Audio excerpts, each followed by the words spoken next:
Good morning, good afternoon, good evening, everybody. Welcome to the Versus Virus Incubator. As you know, today we have a really special guest.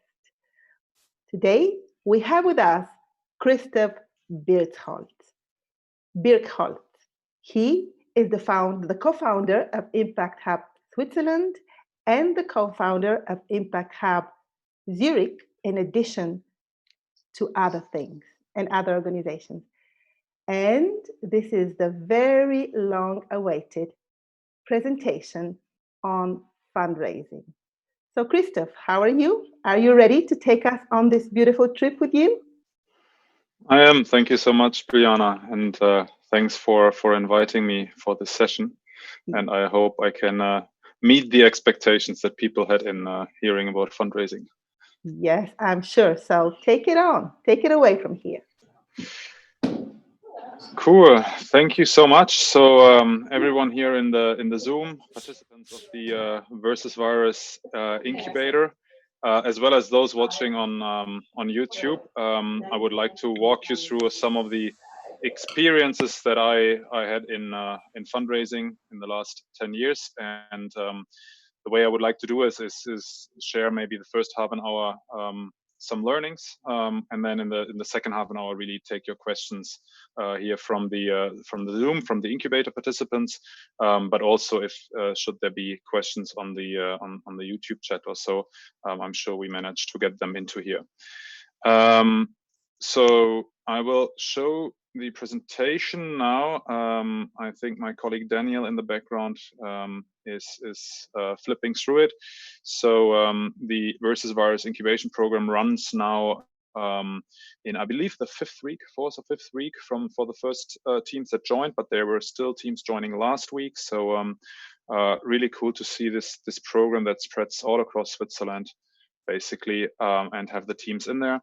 I just also came out from my progress pitching or progress tracking session. So every week we kind of help the teams to evaluate their own progress and plan next week. And it was quite cool to see the progress that Group 7 is doing. So cheers to the group that I'm moderating. So the Lunch and Learn, it's really a space to learn, to exchange, to improve particular skills. So that is one element we do every week. And this week, as Biliana already mentioned, will be on fundraising. Up on request, I think the content of these sessions are mostly coming from the participants. So incubator teams tell us, hey, we want to learn about business modeling, about, I don't know, market launch, user testing or whatnot. And now it's fundraising. Maybe a few words on myself. So who am I and why do I talk to you about fundraising? So in the last 10, 11 years, I've been an entrepreneur in Switzerland mostly. So co-founded Impact Hub Zurich, both the company of Impact Hub Zurich, but also the association. So initially we were only the nonprofit association. So that also from that building on a few of the learnings that I'll share here. Then Kickstart Innovation, which is a program between technology startups and scale-ups and large companies, foundations, and universities and municipalities. And then Jova AG, most recently in the last 3 years, Jova Impact Investing, which is an online impact investing company for retail clients, really digitalizing kind of online investing for everyone, which is a kind of purpose-driven but fully for-profit company going on the for-profit kind of funding track. So in those 11 years, I've been mostly focused in all these initiatives and some more that are not on the slide in fundraising and sales, and in between, because sometimes fundraising and sales is really kind of getting the same, particularly in more innovative initiatives or so. It's indistinguishable what sales or product service and what's really fundraising sometimes. As I mentioned, I've done so for for-profit companies. So on the way raising, I don't know, maybe up to 10 million now for-profit companies, and maybe the same amount even for a non-profit, maybe between 5 and 10 million or so in non-profit funding over the years. And for Versus Virus, I also have a very strong connection to Versus Virus as a whole. I co-initiated the whole process here with a group of very dedicated and brilliant people that I've never met in real life, or many of them I've never met in real life, and I'm so much looking forward to meet them. So we created the first big hackathon, then the second hackathon 2 weeks ago, and now the incubator that's running. So that's a bit on me, so you can put me into perspective.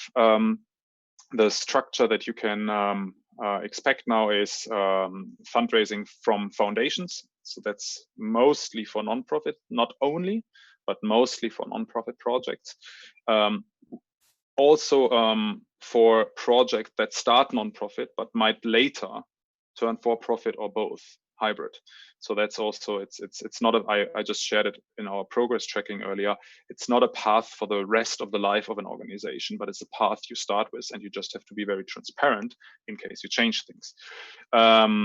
Then fundraising from corporates, which is related to corporate sponsorship in many cases, and then fundraising from business angels. So for those who only want to go for business angels, you could almost skip the first 10-15 minutes or so and then wait for the business angel section, or other way around. If you say, okay, I don't want to ever do anything for profit equity funding or so, you don't have to listen to the business angel section. And then it's one slide on other funding, and then we go to Q&A. Ready to go? I hope. Yeah, let's go. So foundation fundraising, raising from foundation. I think the first part I would like to mention is on the legal entity. So if you want to raise funds, you need a legal entity because you need a bank account, and a bank account shouldn't be a private person's bank account. So as you create a legal entity, you have to think about, of course, why, how, you have to write statutes of it. The most easiest or the easiest way to do it is probably to create an association. I believe 3 people or 2 people could create an association basically right now. It's very easy, and with that you could go to a bank and open your bank account. But you might also want to consider a foundation or a Genossenschaft/cooperative in English, or even for-profit entities, GmbH, AG, or others. But legal entity, like, I mean, I'm not going deep into your purpose and everything, but legal entity is just a prerequisite in a way you have to consider. And then coming a little bit more to content, away from legal entity to more content, is you want to position your project into a larger theme. That's the next slide, actually, Daniel, thanks. So in your project might be very specific or very unique in your view, but essentially, can you slip to the next slide? At least I don't see it on the Zoom screen. I don't know if Daniel froze or so. There we go. Thank you so much. So positioning your project in a larger theme that might be education, climate, health, mobility, elderly, integration, inclusivity. So knowing a little bit where to place your project, because that's what your potential funder or donor has to do, right? They also have their programs and initiatives, and they have to see. So if it's related to climate, you can easier select foundations and partners that are financing climate. So I think trying to connect your very unique project to something that is a bit broader theme makes sense. Then there's something about charitable status. Next slide. On the charitable status, you don't have to have a charitable status. That means tax exemption because you're doing a charity project, and this is granted by the, I believe, canton and the federal also have their process for it. Some foundations require it. I don't know many that actually require charitable status. And what you can always do, you can always request it. And as you then ask for a grant, you can say, hey, look, we are in the process, we requested it, we don't have the response yet, if that is a topic. In charitable status, cantons are very different. So in one canton, it might be quite difficult to get a charitable status, while in the other it isn't. And it changes over time. So 10 years ago, Zurich was different than today, for instance, the canton of Zurich. So if you can choose your canton for your nonprofit and you think you want charitable status, you could even choose your cantonal location, depending on that. So for everyone who is a big question mark in front of you now, that means that because you are charitable, and there are some rules that apply, you are tax exempted in a sense. You won't pay profit tax, and those who give you money, they can deduct it from their taxes. That's the idea of charitable. So you still have to pay VAT, and if you do VAT type of services, so it's not like you pay no taxes. It just means that you don't pay particular taxes. Then process-wise, how would you go along? You should screen similar projects and their sponsors. You should look around like projects that look like yours or are in the same sector, and look how are they funded? From whom did they get money? Normally on their website you see, hey, we are thankful for the contribution from XYZ. And if I wrote sponsors here on the slide, don't call foundation sponsors. They really don't like it, and they cannot like it. Content-wise, they don't just want to be a sponsor. They really want to. Most of them really want to work with you, and they have really intelligent people and who see a lot, who work a lot. So it makes sense to not just ask for money, but also for kind of interaction. And sponsorship is a VAT related activity, and they give you a grant, a donation, but not a sponsorship. So don't call foundation sponsors. The way that we go about when we look for projects, in many cases, we go to swissfoundations.ch. There's also other platforms in Switzerland. Stiftung und Schweiz, I believe, is one or so. And I'm sure for those who are watching from abroad or so in your country, there's probably also some kind of foundation kind of group. Switzerland is particularly strong in foundation. That's important to say. I know it from my colleagues in Vienna for Austria and Germany. It's a bit different, particularly in Austria. So swissfoundation.ch, and then you go on the member list, and then you go through their members, and then you can see all the nice foundations there that are listed, and normally that's even listed there with the purpose of the foundation. So you know if they are interested in child education or in climate or in democracy work also. So you can screen very fast basically all the member foundations of Swiss Foundation, and then you can contact them.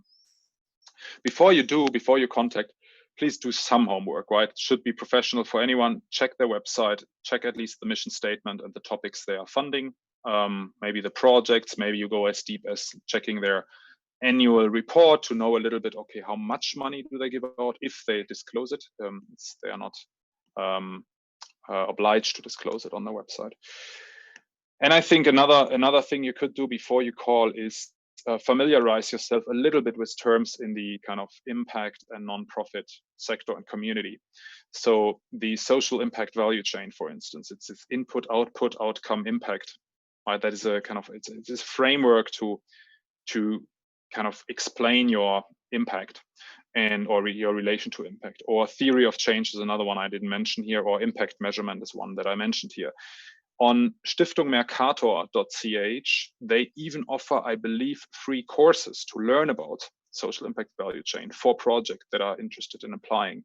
So you can even dig quite deep into these concepts if you want to do more than just desk research. Then getting introductions. It's always better, of course, to get an introduction to someone because foundations, they are also people, and people like to get a trusted connection as well, maybe. So you can use LinkedIn for that. By LinkedIn, I will go in the corporate getting money from corporates, basically. I will emphasize this point, but on LinkedIn, you can look for the organization, and then in the organization, you see who works there by people, and then you can see how you are connected to these people. First degree, second degree, third degree connection. And then you can write them and say, can you help me making a connection? So that could be something. I will repeat that in 10 minutes. In foundations, always call before writing a proposal. That was my first learning in 2010 or so. I was new in Switzerland. For me, it was all quite new. So I'd rather sit in my kind of St. Gallen office and write a proposal, because then I didn't have to interact with someone and answer their question and can send it to them. You call them, try to speak to those who work there in the office, in the Geschäftsstelle, and you tell what you do. And you try to explore if that's something they're interested in, because that will save you and them a lot of work if you find out it's not really what they're looking into it. So always call before writing a proposal.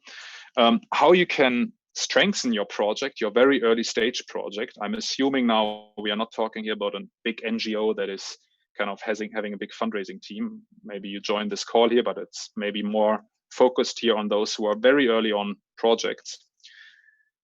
You can get partners on your website or on your proposal without them giving you money, right? You can ask, I don't know, a big NGO, maybe you work in climate and you have a connection to WWF and you do something with them. And you ask, hey, can we do a partnership, a very light one, light touch, or Impact Hub is now more known than 10 years ago. You could ask Impact Hub, hey, can we do it together or so? And can I name you? With that, you strengthen your proposal. That's actually next slide. I see it now on Zoom. Sorry. Yeah, there we go.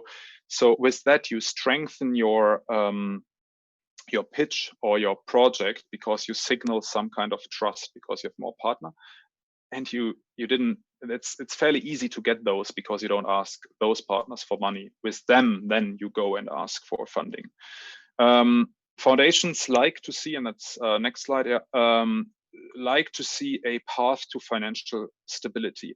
It is a bit of a double-edged sword, right? If you show you will be highly profitable in 3 to 5 years, then why are you a non-profit asking for grant? On the other hand, if you show that you are depending on grants for the next 10 years, how is this foundation ever going to get rid of you again? Or do they have to kind of subsidize you for the next 25 years? So you have to show at least some way of getting financial stability, I would say. Maybe not necessarily profitability, but stability. And that could be that you have some users who in the end do pay, but not enough to run a company based on it. Let's say you work with refugees or so normally kind of, or any marginalized groups have more difficulties to pay. So they are not really clients in an economic sense, but maybe they can contribute something to your concept. Or at least if you don't have any kind of user generated income or so, at least diversify funding sources. If you can show, hey, you know, we now need 100% from foundation to get it started, or let's say 80% and 20% comes from us personally. But then in 3 years, we want to have 1/3 from public funding, 1/3 from private philanthropy funding, and 1/3 from corporate funding. And you show a little bit how you've thought about making it financially sustainable. Next one is then, if you talk to a foundation, feel free to ask them how they decide, how their decision times are. When do they decide? How much can they give in grants? Can they give in grants anytime, or depend? Does the amount you ask for depend on the decision cycle? So feel free to fully try to understand how they work, because they ideally want to work with you to get a grant through their board. So that's actually one, I don't have it on the slide. Let me mention it now. Normally, if you build a relationship for a project, you would work with the people within the foundation, but not directly with the board members. So the people working in the foundation, they are your gatekeeper and your presenter in a way. So you have to be fully honest, giving every information you have to this person, because this person has to then answer it to the board. And you can even ask, what is the format of the information that you will pass to the board? So then they normally have a normal proposal proposal form, but then they have to do some aggregated thing maybe for the board, because not the full proposal goes to the board. So maybe you can even help them writing this kind of aggregated or kind of concluding remarks on your project. So on this here, I meant like some foundations can accept grant proposals anytime. Some others will ask for it only twice a year, depending on the size. Some can only give 5 or 10K. These are small ones also. Some others go as up to millions. Some big ones, probably for an early stage project, you don't want to ask a foundation for millions, right? You might want to ask, hey, is 50,000 feasible for you? We are early stage. And if it works, maybe we can speak about another grant in a year that is then bigger also. So you de-risk a little bit also their decision. Next one is then in how you speak to foundation. Be confident. You're not begging for money, right? You are working, you are putting your life's energy into a project. You don't kind of deserve to be begging also for money. You say, hey, look, we need money. That's the way we do it. And we look for partners helping us in that way. You can rather create FOMO, fear of missing out. You can confidently say, hey, look, we believe really in this project and we think that we will get a lot of partners on board. Don't be arrogant, right? Don't be like, hey, you know, we know it all and this. but yeah, be confident and show that that you look for partners to grow it. I think that's my main message. And then next one learning is take your time, right? For most foundation, I mean, COVID and versus virus hack 1 was really a different time in life. Within 2 weeks, we managed to fundraise quite a lot for the first hackathon, thanks to the fast decision of all our kind of trusted partners. Normally, that would take 3 to 6 months. Yeah, so it's not fast money in a sense of I can get it in 2 weeks or so. Then you might rather do some probably bootstrapping. If you need money in 2 weeks, probably you have to come up with it with yourself, your own money almost, pretty much. Or yeah. Anyway, then next one is if you have the time, try to build long-term relationships, right? So of course, normally you start with a early stage project, and then you are very you need to have the money now by yesterday. Basically, normally we need the money. But if you can survive and take some time to invest in long-term relationship building, I think that's really great, because like if you show that you are desperate, you know, because you needed the money yesterday, that again is a little bit against the recommendation I mentioned earlier about confidence. Then another one, and the last one for this foundation section here is something I had to learn myself also, is this: always accept cash from a reputable donor. So if you're looking for money and you need, let's say, 150,000 for your kind of bigger prototype or kind of, I don't know, market launch or sector launch, and then you meet a foundation or a donor who is reputable, who others know, and they say, hey, it doesn't really fit to our mission, but I like you and we are willing to finance you with 5K. And if you then say, yeah, thank you, but I need 150K, what can I do with 5K? So can I send you more information so maybe I get more in 3 months? You say, thank you very much. Can we please agree that I can mention that you financed us? And can we maybe even keep the amount undisclosed? Or even disclose? Both is possible, because then you can go to others and say, hey, look, this massive foundation that everybody knows, they also trust in us. They financed us, right? And that is helpful. That is an asset or a benefit that foundation have, their reputation. And some or most are actually also willing to share it with you for the success of your work. So that's the foundation block. Next one will be corporate. Let's go to fundraising from corporates. I probably go through everything now, and then we do the Q&A or discussion afterwards. So for fundraising from corporates, so again, a little bit like with the foundation, try to find similar projects and their corporate sponsors. So if you go to the websites of projects that are similar to yours or same sector or same type of project, you will find which companies are behind it or which corporates have maybe sponsored it, and then you can start screening.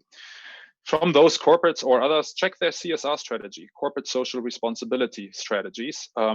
So maybe they tell that they are investing their CSR funds into kind of young people, education of young or whatnot. Then next one is identify whom to approach. Corporates are very large and often internally very uncoordinated. So if you speak to one corporate, you'd never speak to one corporate. You speak to one person, one department within one corporate. At the same time, you could also speak to another department in that same corporate. You should be transparent about it, because if they find out, you know, and you didn't tell them, that would be not nice. But sometimes it helps your direct contact if you tell them, hey, why don't we also check out the HR department, because we want to engage, you know, employees, and we want to have some employee training in our kind of partnership, and maybe they can also fund a little bit. You know, you pay 70% of what I ask for, and 30% comes from the HR department, something like this. So you can start thinking for them as well how to find internal budgets. Next one is here's the LinkedIn again. Try to get an intro always, right? In Switzerland, everybody knows everyone somehow. So try to use your networks, and LinkedIn works even better for corporates than for foundations. So LinkedIn, you type the name of the company. You on the company, you see on the left side people. You click on people, you see all the people there, and you see how you are connected. And that helps also for business angel and venture capital fundraising, by the way. not for business angel, but for venture capital. Next slide is create a value proposition. So while in foundation, you look more on the impact and outcome that comes out of your project, here you also do it, but you also do what is in really, what could be in for the company. This value proposition could be around PR and communication, including employer branding. War of talent, access to talent is an important thing for companies. So there could be something. Employee engagement, employee development, employee training. That's something you might want to look in. Then there is something like corporate philanthropy, really just corporate giving. That would be then the value proposition, that you have a nice project for philanthropy. And then the whole field of innovation might also be something that could work for you, that you help to find innovation in a sense of innovative culture, like culture change internally, but also innovative projects outside or so. So if you look at these points, and if you look at how corporates work with Impact Hub or with Kickstart, you will find several of such elements in why they work with us here. Then next one is create a short pitch deck. Yeah, really professional pitch deck where you describe the why, how, what. So that's a Simon Sinek golden circle. Why, how, what helps for every pitch deck very well. In that, you also mention in one slide what's in for the corporate. How do they benefit from it? And your ask. You have a slide in there that says, what do I want from you guys? Yeah, and don't be shy to ask for funding. But there is also another rule that is a bit kind of against asking for funding, is if you ask for money, you get advice. If you ask for advice, you get money. So just think about that, reflect on it, and see how that quote helps you. Last one on corporates then on this one is, here speak corporate language and not necessarily non-profit language. Even if you are a non-profit, totally fine, and you don't kind of want to go for a kind of profit-seeking route also, but use or familiarize your terms with the same language, like value proposition, scale, leverage, innovation, growth, profit also. Profit can be also something socially, right? Societal profit. So using those terms to speak a little bit on eye level. Speaking on eye level also, if you don't have any corporate experience, pitching to a corporate is very difficult. So speak to someone who has worked in a corporate, who knows how corporate budgeting, for instance, works and when corporate budgeting is being done. So normally in summer, they prepare their budgets on all the people who work in the departments, and then it goes further higher up. So if you need, for the next year, if you need money and you ask in December, the only way you get larger amounts is by directly to the executive board, because they then can decide in December still, or even in January for the ongoing year, while the teams that are operationally working, they have much tougher time to do that. And they need maybe this half a year earlier. So that's a little bit insight into corporate sponsorship, corporate fundraising. Let's do the third and large block, which is for all of those of you who are building a company and raising equity type of money. That's business angel fundraising. The first thing you do for business angel fund, you have to do a lot of things, but one I would like to emphasize is here the required material. What do we actually have to produce and show to do business angel fundraising?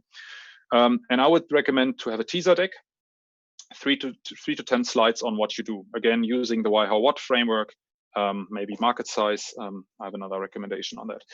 Teaser deck is good because you can share it widely, right? It can go out. It doesn't have any confidential information in it. It just creates interest. But then you want to also have a full investment deck, where you have, if you do a valuation early on, where you have your valuation in it or your financial projections and deeper stuff. And you might not want to send this out on social media, but you still cannot control where it goes. So you shouldn't disclose information that you really don't want to have out there, because as soon as you send it to someone, you can never be sure if it will not be shared. So this full investment deck you would show only to those who express interest. And then you want a financial planning in a spreadsheet that can, of course, be in the deck as a screenshot also, but you do a spreadsheet where you do your financial planning in terms of, okay, how do you will have customers, how much revenue will you make, and how much funding do you need for what. What you don't need is a business plan. Don't write a 30-40 page business plan. You can do it for your own sake, for your own internal kind of exercise, but a very renowned investor taught told me, I think already 5-6 years ago, is nobody writes business plans anymore. Next one is on content. What should you write in there is, you can check out from Guy Kawasaki the 10 slides. For instance, so if you Google Guy Kawasaki 10 slides, you'll find it. I think it's a nice way to do it. But there's other, you can Google easily what to put in a funding deck. Then the funding amount and the funding purpose, right? How much are you looking for, and for what? Like what do you anticipate to do? That should be in your deck. Then next one is okay, who to contact. So start making a list of angels. So ask other startups, who's their investor? Would they be willing to tell that, or would they be even willing to give you a contact? Screen investment announcement. If you are not on Startup Ticker, go on Startup Ticker. That's one of the very few newsletters I read every week, every Friday, and because there is always the announcements of funding rounds in Switzerland, and then you normally also read of who's investing there. And then go to startup events. So could be Swiss Startup Day, or I mean, there are so many startup events now. They have been moved virtually, but many come back also physically, because some business angels do walk around there, or some people who can connect you with business angels. And then approach business angel networks. SIGTIC is a great one. Investiere has a big network. B2B is essentially a fund or fund manager as well as an angel network. They can give you, they are multipliers for you in meeting business angels. But on the next one, be careful with business angel networks, because sometimes it is more that they invite startups to pitch, and then you pitch, and it's more for kind of entertainment for them than rather that actually investment comes out. The ones that I mentioned there, I don't have the impression of that. It can still happen. Of course, you have never guaranteed that if you pitch there that you get a positive response. But be sure you only engage with business angel networks if you have the feeling they are really about investing, and do drill them a little bit, like ask deeper, how much investments have you made, or so, so you can avoid just being a kind of animal in the zoo that is presenting company, and the next one comes in, they have a nice dinner and done. Again, the ones that I mentioned, I don't have the perception that this is the case, but I do know cases where it was. Next one is NDAs, non-disclosure agreements. So don't worry about NDAing your idea. I mean, ideas are almost worthless. Sorry, it's the execution that matters. That is, of course, not true if you already have a technology or an asset that is super valuable and that can be copied. So in biotech, I'm less familiar with kind of biotech venturing or so. I can imagine that there is cases, but in anything I've seen here in the Incubator, for instance, and or probably 95% of what I've seen in Impact Hub community, you don't worry about an NDA. Just kind of write down what you do, what you're up to, and convince your potential investor by your execution capability, and make it happen. If someone else takes over the idea and executes better, then so they deserve, because they executed better. Yeah, that's personal opinion, at least. Then last slide here on the angels. Okay, you know now how to create a pitch deck in a way, or what to write in. You know now where to find angels, more or less. I know I only have here kind of 45 minutes or 40 minutes. So let's slide on that. Is how do you actually build around? And I found it advantageous to start with a convertible debt round. So convertible is a round where you take on debt, a loan, and the loan is converted into equity at a later stage. That saves you from very tedious and hard valuation conversation, because as you only start, I mean, how are you literally valuing your company really? I mean, there's of course models to value, I don't know, discounted cash flow and whatnot, but in venture, normally that's kind of much too early to do valuation. If you can, fine, then do it and go confidently and say this is our valuation. But if you cannot, ask for a convertible round. There you normally have to pay a bit more. You have to offer a discount, because the debt is converted into equity in maybe a year or so, half a year or a year, whenever you do your first equity round. And those who invest now take more equity, more risk than those to invest then, but it's the same valuation. So normally they ask for a discount of 20%. That is kind of the market price. If you're good and lucky, you can also negotiate 10% only. I've never heard more than 20%. Some also will ask for valuation cap. So they can ensure that you don't come with a lead investor who's willing to pay 20 million valuation in your seed round. And they would then have to pay the same with maybe a small discount. So they might say, we invest with a 10 or 20% discount and a valuation cap of 3 million or 5 million or whatever the seed round valuation is. But convertible debt round, really get familiar with it. If you aren't, I think for early stage funding from angels can be very beneficial.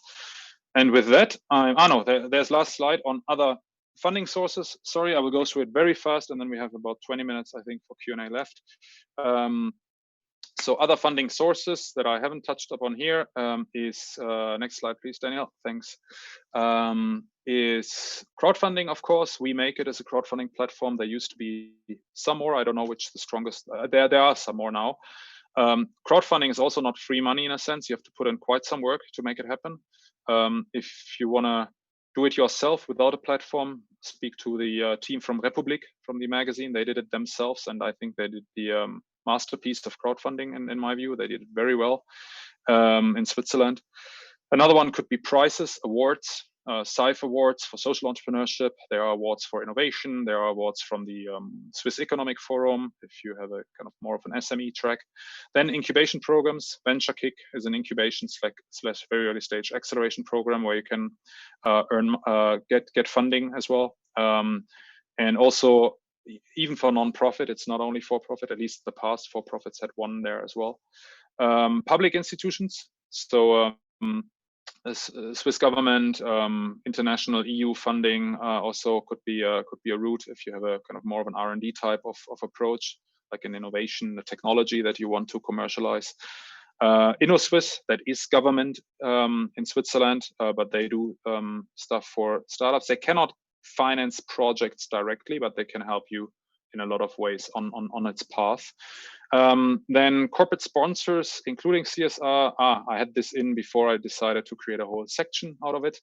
Lotteriefonds, in all the cantons, they have lotteriefonds, or most of them at least. And if you do something that is really non-profit and really for everyone in the canton accessible, lotteriefonds might be one of you. And then venture capital as the last one is if you are let's say experienced, if you have maybe seed money already, or if you can show a strong growth path, you might can already look for venture capital from institution. Venture capital basically means that these are professionals that take other people's money to invest in startups, as opposed to angels who take their own money. If you take other people's money, you have to be much higher scrutiny. You cannot do so many gut feeling decisions, or you have to at least legitimize your gut feeling decisions. So that's why venture capital is much harder and normally comes at later stage. And I think with that, I am done. Beautiful. Thank you so much, Christoph. We have a couple of questions in the chat. So I want to invite Laura to unmute yourself, please, and put forward your question. Hi. Thanks for that. Yeah, I had a question regarding the financial planning. And the question was if you have like a template or something to share, or if we can read up something on that, because we had a discussion actually in the incubator session, and we were all kind of struggling with the same thing. I don't know if we have a template at hand right now in the incubator. I mean, I'm sure we can find you fast ones from existing templates that we have used, and we just take out the figures, the content of it. I'm sure with 15 minutes Googling, you will also find financial models for non-profit, for-profit, and just Google templates on financial modeling for a pitch deck or so, and I'm sure you will also find one. But we in the incubator, we want to make an effort to make it easier for you guys. So let's add it to the list and find you some templates also. That would be great, because then we also have a template which you really can trust. And yeah, because on Google, sure, we find a lot, but then there's also such a great variety so that we don't know, okay. Yeah. Agree. And I mean, there you could also look a little bit, and depending if you are non-profit, if you look at some of the resources that foundations show, they also give templates like the way they would like to have the budget shown to them. And if you want to look for-profit templates and stuff, you probably will find on SIGTIC on those investor networks also. They also have resources. But that's just, I mean, if in addition to what we can help you with. Yeah, cool. Thank you very much. Daniel, you have been checking the YouTube chat. Are there any questions on YouTube? Okay. So if anybody has a question, please, there you go. I have one. I'm not sure if you can hear me. It's Francisco here. Hi, Christoph. That was very, very helpful. We're exploring a variety of funding options as we speak. Crowdfunding is about to be launched on our end, and mostly just to cover some of the sort of running costs we're facing in the very near period. Is there any advice you can provide around sort of in the next wave of funding, whether done through convertible debt or whatever have you, in terms of what period of time would that first injection need to cover? So how much of, I mean, that we don't like to hope we're going to become entrepreneurs and fund the next X many months / years. What is there a formula there in terms of, so in the way I look at it is the crowdfund is probably going to cover maybe 3 months of our running costs, and then we're going to need to go back and get the next 3 to 6 to 9, 12 months maybe. Can you share any? I guess every project will have its own dynamics clearly, but maybe there's some advice you can share. Yeah, sure. No, I mean, that's a very relevant question. So I agree with crowdfunding. Of course, crowdfunding is okay. You can have crowdfunding of collecting millions. You sometimes see it on social media, those announcements. But I think generally to look at it from a kind of maybe getting very early on money for an idea that is only shared in a kind of video or so that helps you for the first 3 months. That sounds more or less right or feasible or appropriate. It's also that crowdfunding is not really a fundraising tool. It's also something like a market validation and marketing tool. Do people like what you are coming up with? So it has the advantage that if you are then start talking to others, you can already say, hey, and there were already like 3,000 people who liked our crowdfunding campaign and who put money behind it or so. So that is, I think, in crowdfunding important. So what you could do is start your crowdfunding, and immediately as you start crowdfunding, you don't wait until the money is gone. You basically then start the fundraising from foundations or for-profit funding. And then in foundations, I would normally design projects that are not shorter than 6 months or so, and not longer than 3 years. So that's I think the cycle I would design a non-profit project for foundation, maybe even stage that you say the first one is for a year, and then if it goes well, can we reapply, or can we kind of, if we hit those milestones, can we get more or ask more? So that's what I would do there. And on business angel funding, or generally on these funding and valuation rounds, I think what was a rule of thumb, doubling the valuation in 18 months. So looking basically into 12 to 18 months, you want to get 12 to 18 months with your funding round as a rule of thumb, I believe. If somebody watches and has Google in front of me, you can also check that if it was right. But I think I recall it more or less. That's at least how we did it also with Incubator. Thank you.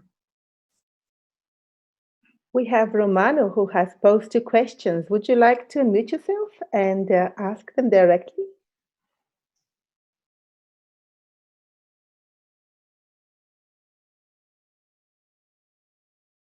Hello. Yep. Hello. Hi.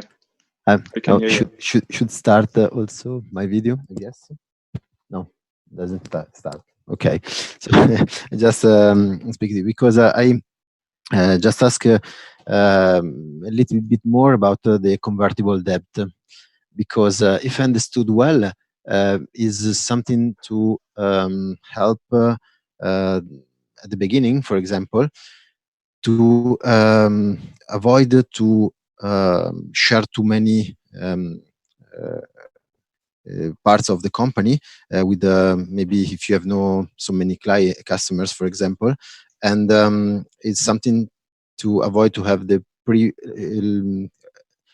the pre-money evaluation to low, if I understood well. So it means if we have, for example, a convertible debt, we ask for the 20% as the example you have done. Now we can have offer a discount when we ask for the next round some funds for the 50% or 20% of the shares. Is it right? Yeah, maybe let me clarify that a little bit. So the 20% that I mentioned have are not referring to the stake in the company. I mean, indirectly it is, but not directly. What I mean is basically, you do a convertible debt round if you are, I mean, there's different reasons, but particularly in the beginning, you do it if valuing your company is too difficult, regardless if it's too high or too low. You might have the idea that an entrepreneur always wants a high valuation and the investor always wants a low valuation, but that's not true. If you agree a too high valuation in a round, this will haunt you for the rest of your funding rounds, particularly for the next one, because you have to double the valuation in kind of 12 to 18 months again, at least in a VC track, not necessarily if you stay with angels in a way. So you do a convertible debt round if you don't know yet how to value your company, really, what's the price of your equity, and it's also a way to make it very fast, right? Because it's just a loan agreement, and as soon as you have, let's say you want to raise 300,000 in a convertible debt round, as soon as you have the first one to say 50,000, I'm willing to invest 50,000 under this convertible debt round. They sign the loan contract and they can transfer you the money, because that's a loan. You don't have to wait until you have the 300,000 together, which in an equity round you have to do, because you have to do a general assembly for your equity round. So timing wise, you can get much faster first money in, start working.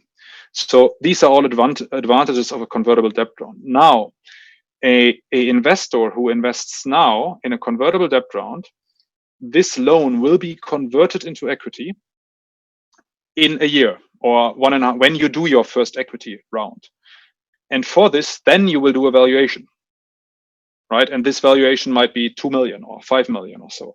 Of course, the person who invested a year ago on the convert took much more risk, right? And for this risk, they normally ask for some kind of discount. So when they convert their loan into a stake of equity, they want 20% more than they would otherwise have gotten. That is the discount. Yeah. Okay, I understood.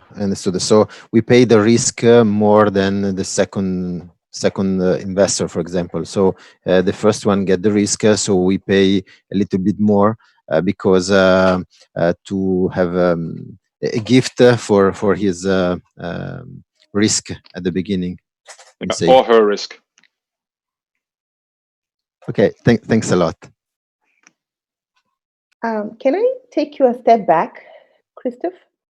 My question is, when you go into such a discussion, do you tell them upfront that you would like to have a convertible debt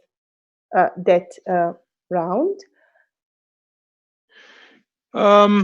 Yeah, if you can, but you don't have to. I mean, the point is, whatever you know, you should share. You shouldn't hold back. Mm-hmm. But it might be that you are open for both. It might be that you are still open for an equity round immediately, mm-hmm. Or for a convertible debt round. But then if you do an equity round, the question will be, what's the valuation? Because you have to tell the price you are willing at which you are willing to sell your shares.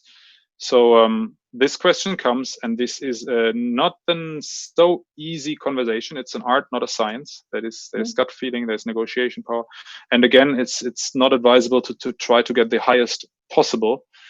Anyway. So to answer your questions, if you know it that you want to do a convertible, you say I'm looking for a convertible round. I'm looking to raise a convertible debt round.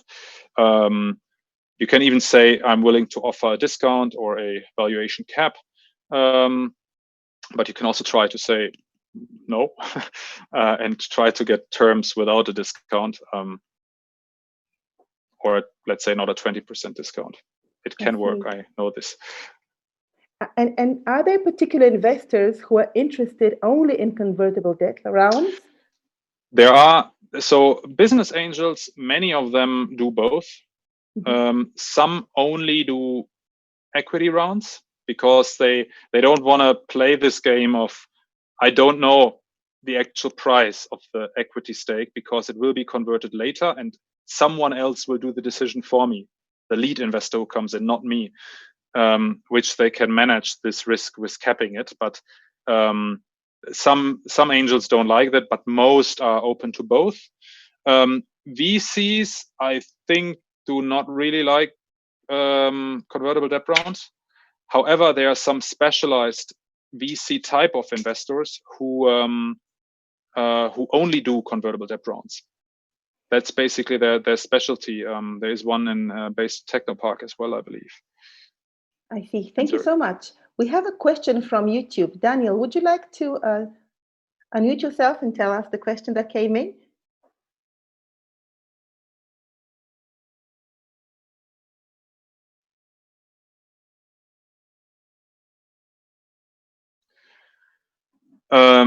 Yeah, on timing, as I mentioned, 3 to 6 months is what I would always look into. If you are super fast and have a good relation to an existing business angel or so, you might do it faster.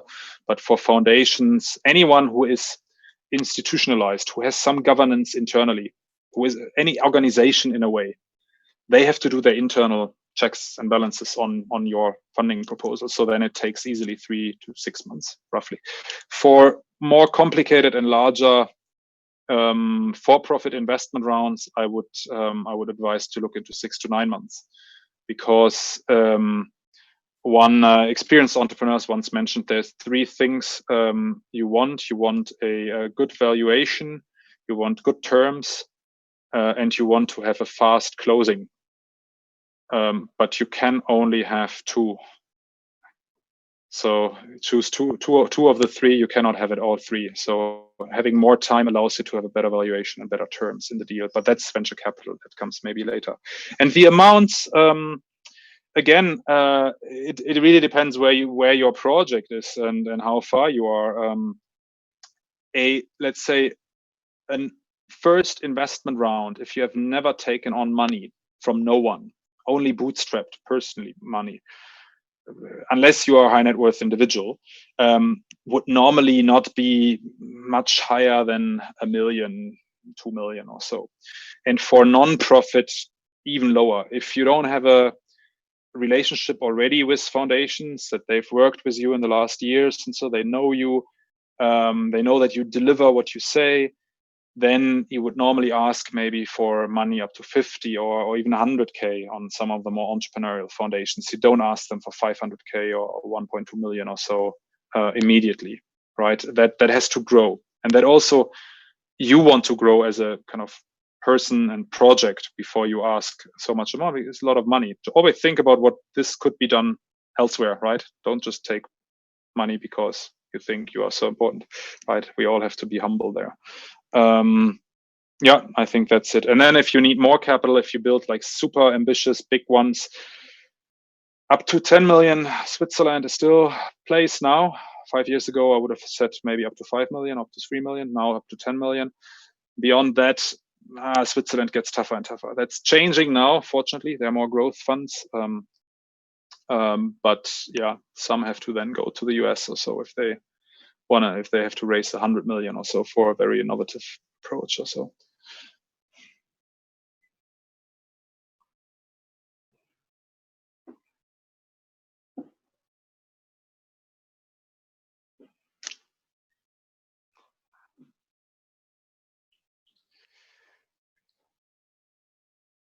Yeah.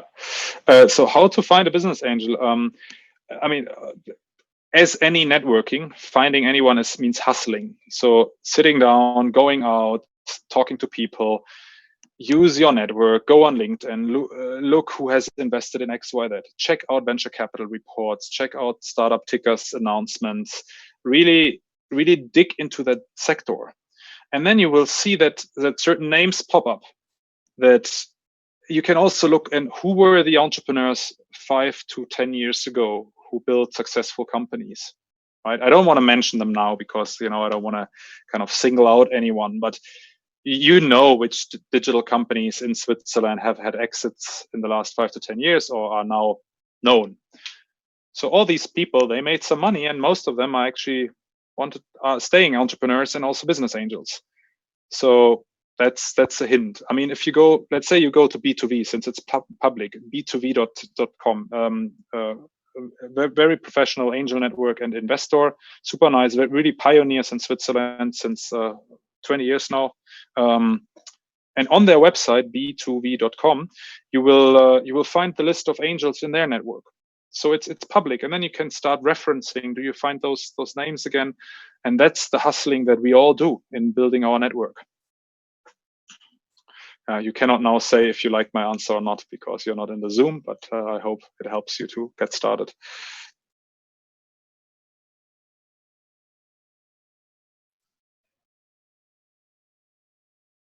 Okay, yes. So we have 1 minute left. If there's any other urgent questions or a last question, please unmute yourself. I have a last one, if I may, grab a last minute.